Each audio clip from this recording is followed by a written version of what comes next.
Nuestro mundo sigue envuelto en guerras y violencia.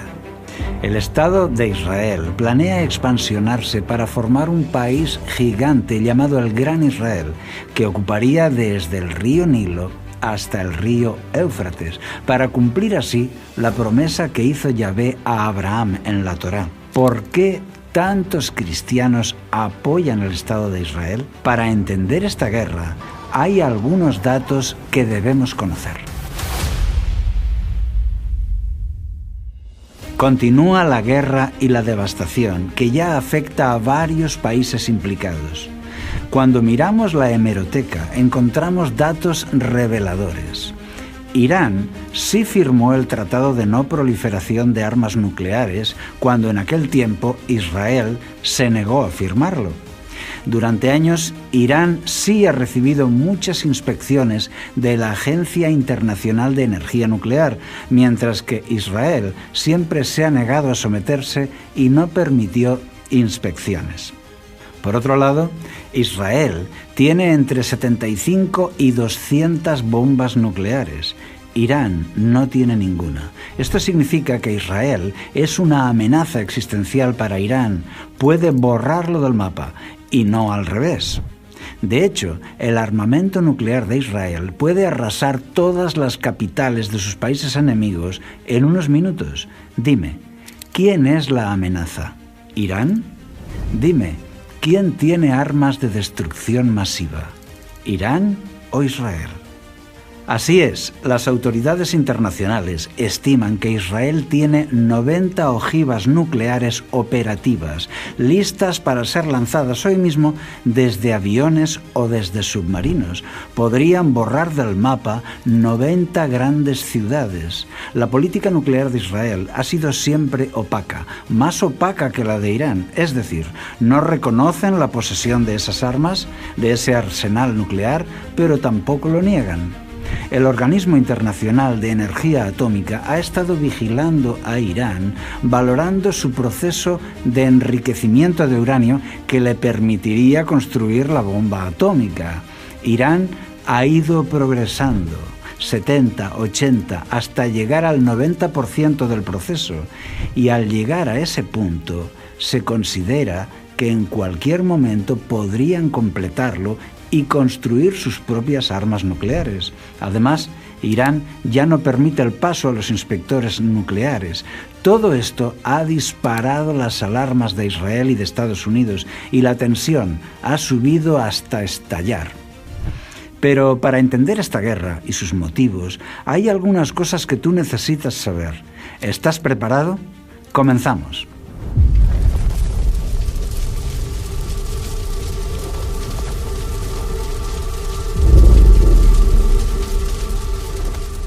En Israel no gobierna la Torá, sino el sionismo. Cuando escuché la noticia del ataque pensé, ¿por qué han atacado en sábado? ¿No basan su discurso en la Torá? ¿No dicen que están obedeciendo los designios divinos? ¿Y que tienen derecho a la tierra porque está escrito en la Biblia? Pues si quieren ser tan fieles a la Torá, ¿cómo es que eligen el día de reposo para iniciar una guerra así? ¿Por qué deciden movilizar a todo un ejército de miles de hombres e iniciar un ataque justo en el día santo? ¿Es que no son judíos? La razón es que la nación de Israel no se rige por la religión, sino por el sionismo, por la voluntad política de crear una nación fuerte y grande. Si el gobierno de Israel estuviera regido por la religión, respetarían el Shabbat y no habrían lanzado un ataque masivo así en el día santo. Pero el sionismo no se rige por la Torá, sino por el interés nacionalista.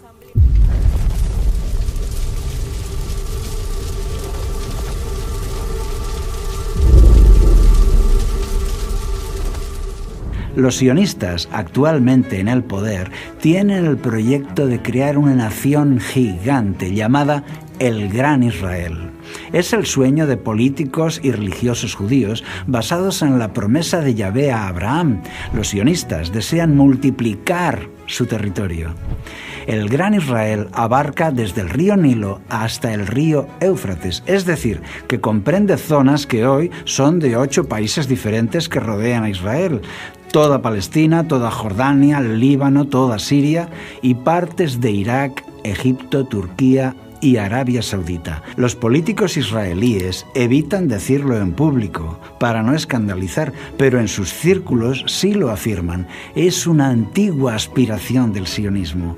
Atención, este es el texto en el que se basan. En aquel día hizo Yahvé un pacto con Abraham, diciendo: a tu descendencia daré esta tierra, desde el río de Egipto hasta el río grande, el río Éufrates.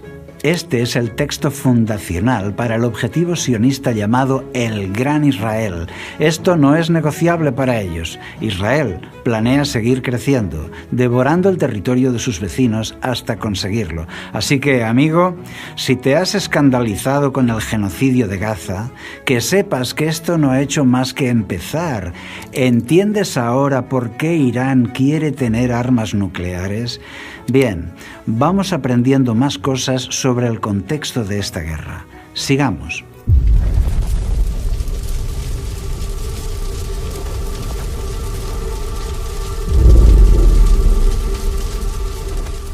El Golfo Pérsico tiene un estrechamiento de solo 35 kilómetros de ancho llamado el Estrecho de Ormuz. Forma un cuello de botella por donde todos los barcos tienen que pasar. El tráfico naval es allí muy intenso. Es un punto clave para el tráfico comercial. Por allí circula la 1/5 parte del petróleo mundial y también del gas licuado. Cuando la Armada americana se acercó a Irán de forma amenazadora, empezó la tensión, se sentía la amenaza. Entonces, las compañías aseguradoras cancelaron todos los seguros a los barcos que cruzan el Estrecho de Ormuz. Muchas compañías decidieron no cruzar por temor a perder su carga o incluso a perder el barco por un ataque iraní. Irán ha colocado en el Estrecho de Ormuz minas inteligentes operadas por inteligencia artificial para destruir los barcos que pasen por la zona. Además, ha posicionado lanzamisiles en la costa. Desde el 1 de marzo, varios barcos han sido atacados. Ha habido varios heridos y los marineros han tenido que ser evacuados a tierra firme. El canal está cerrado. Donald Trump solo hace buenos negocios. Él sabía que este conflicto iba a cerrar el Estrecho de Ormuz y eso bloquea el comercio de petróleo y de gas licuado. La subida del precio del petróleo beneficia a los Estados Unidos de América, porque el petróleo de Estados Unidos es más caro que el de Oriente Medio y no puede competir en precios. Pero ahora, con este bloqueo, el petróleo oriental sube de precio y el petróleo de Estados Unidos vuelve a ser competitivo. Vuelve el negocio.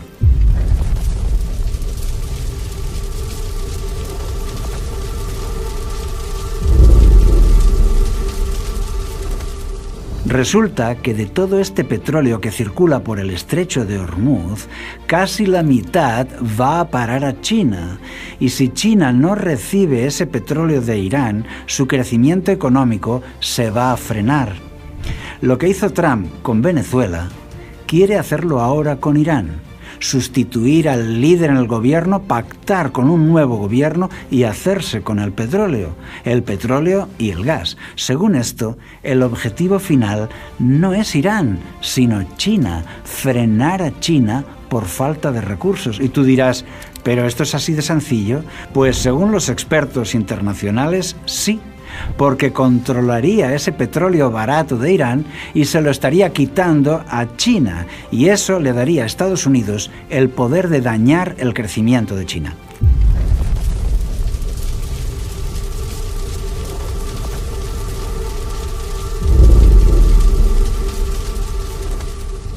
Estados Unidos utiliza a Israel para tener control en Oriente Medio. Esto es bien conocido, pero lo más curioso es el apoyo que los cristianos le dan al Estado de Israel. La religión protestante es la mayoritaria en Estados Unidos y ellos normalmente creen que es un deber religioso apoyar al Estado de Israel.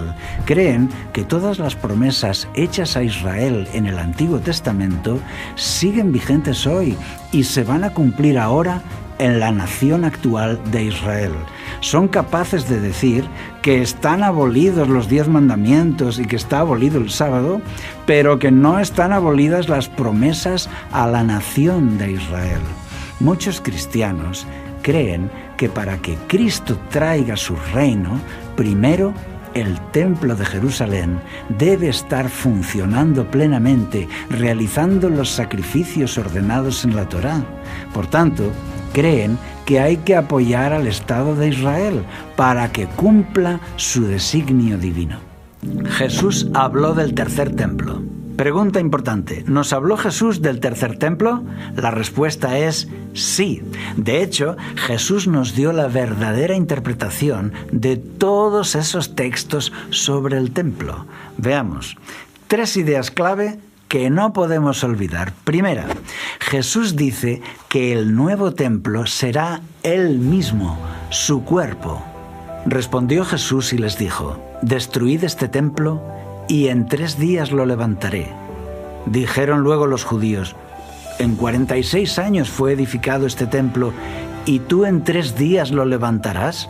Mas él hablaba del templo de su cuerpo. Por tanto, cuando resucitó de entre los muertos, sus discípulos se acordaron que había dicho esto y creyeron la Escritura y la palabra que Jesús había dicho.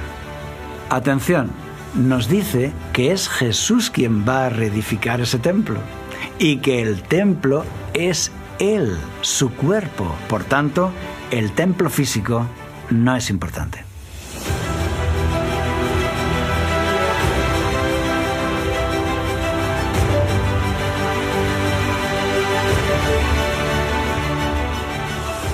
Segunda, al morir Jesús, el velo del templo fue rasgado por una mano celestial porque el sistema de sacrificios había llegado a su fin.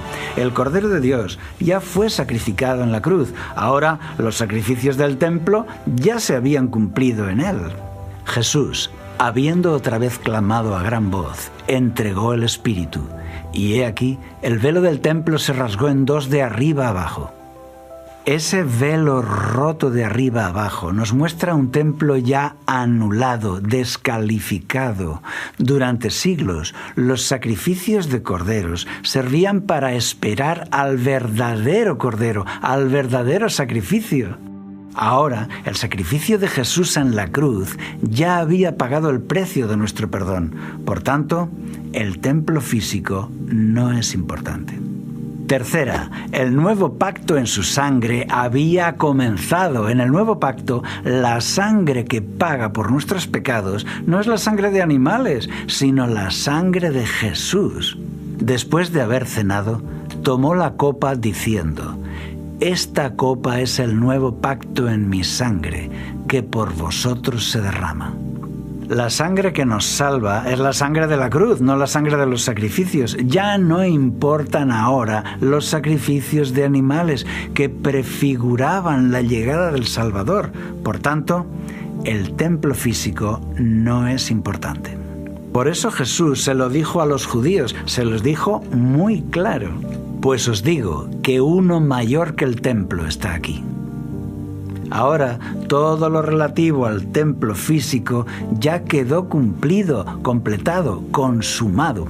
Mientras moría, Jesús lo dijo con estas palabras, «Consumado es, todo se ha cumplido, las leyes rituales de la Torá han terminado, por tanto, el templo físico no es importante». El templo en el Nuevo Pacto. ¿El Nuevo Testamento se refiere a Israel, Jerusalén, el templo? Sí, por supuesto, pero nos presenta una nueva dimensión. Atención.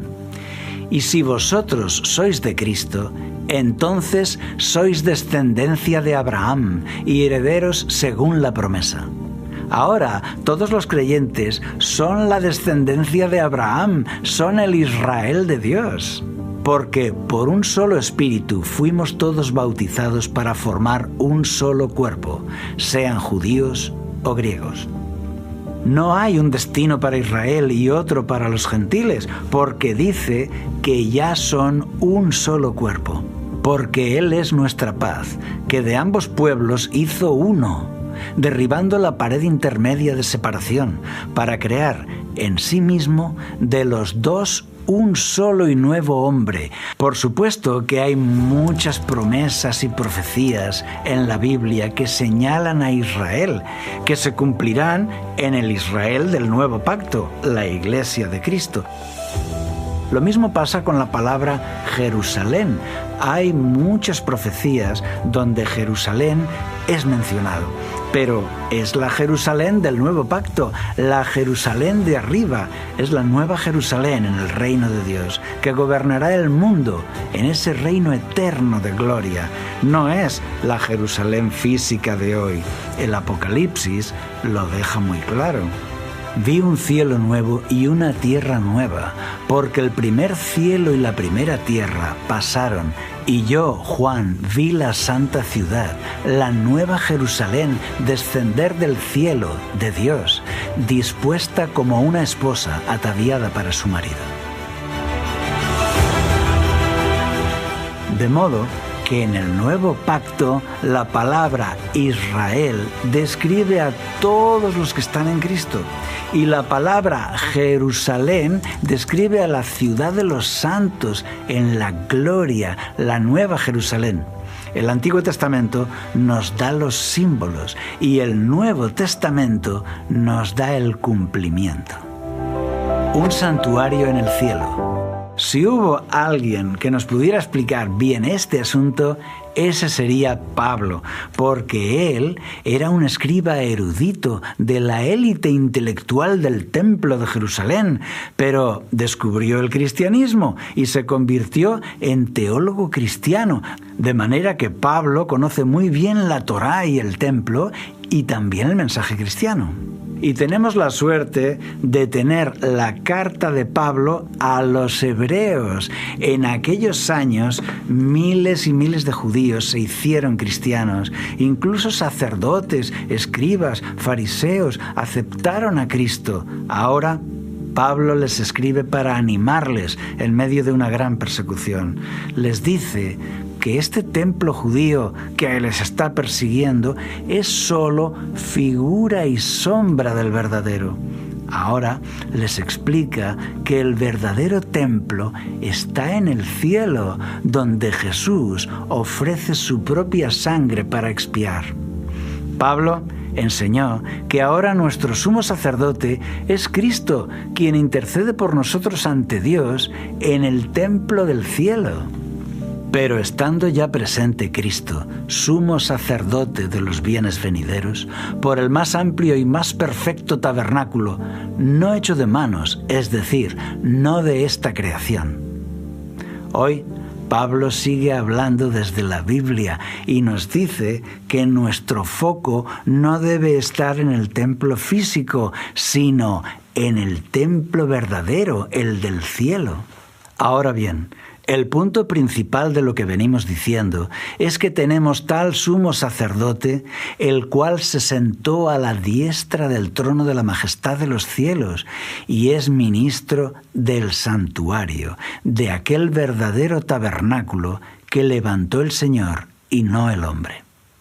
El nuevo templo de Israel es el santuario celestial, levantado por Dios mismo.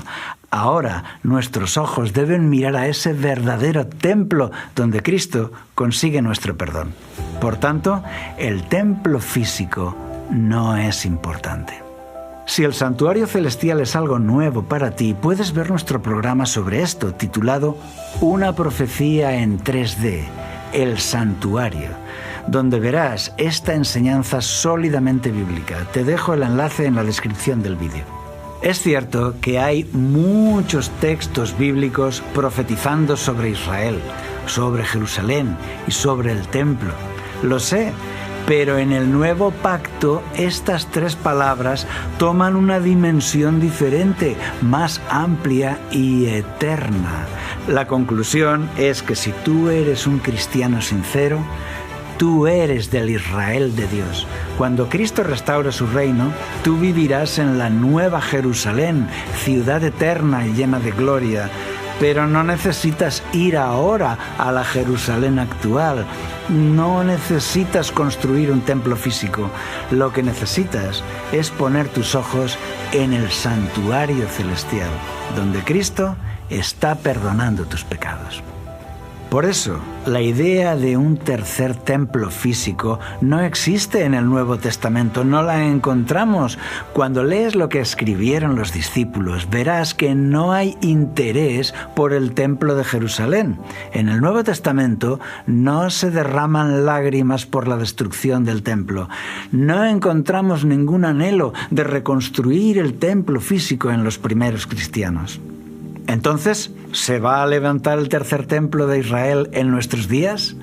La Biblia no dice nada sobre esto, ni lo afirma ni lo niega. Por eso hemos preparado toda esta información política, religiosa, de actualidad, para que tú puedas formar tu propia opinión.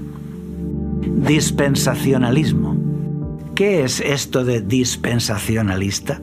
Es un sistema de interpretación de la Biblia nuevo, que surgió hace solamente unos 100 años. Nunca existió antes. Nadie había creído eso antes. Nunca. Fue impulsado por los pastores Darby y Scofield.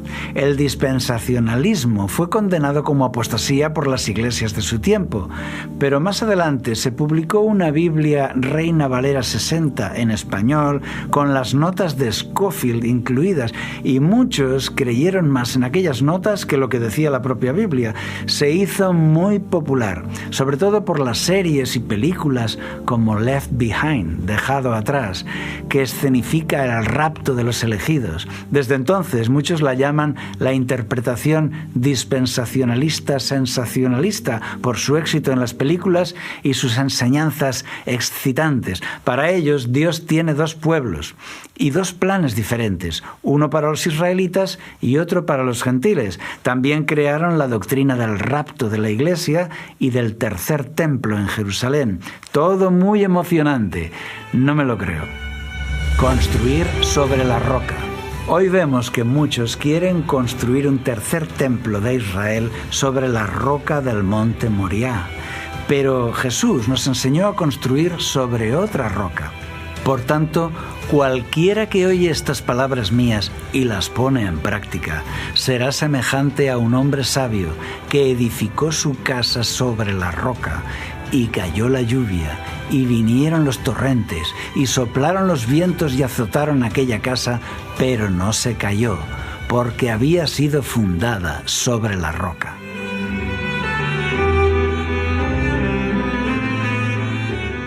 Tu vida espiritual debe basarse en Cristo y su enseñanza, para que sea eterna, inamovible, y entonces nada la podrá destruir.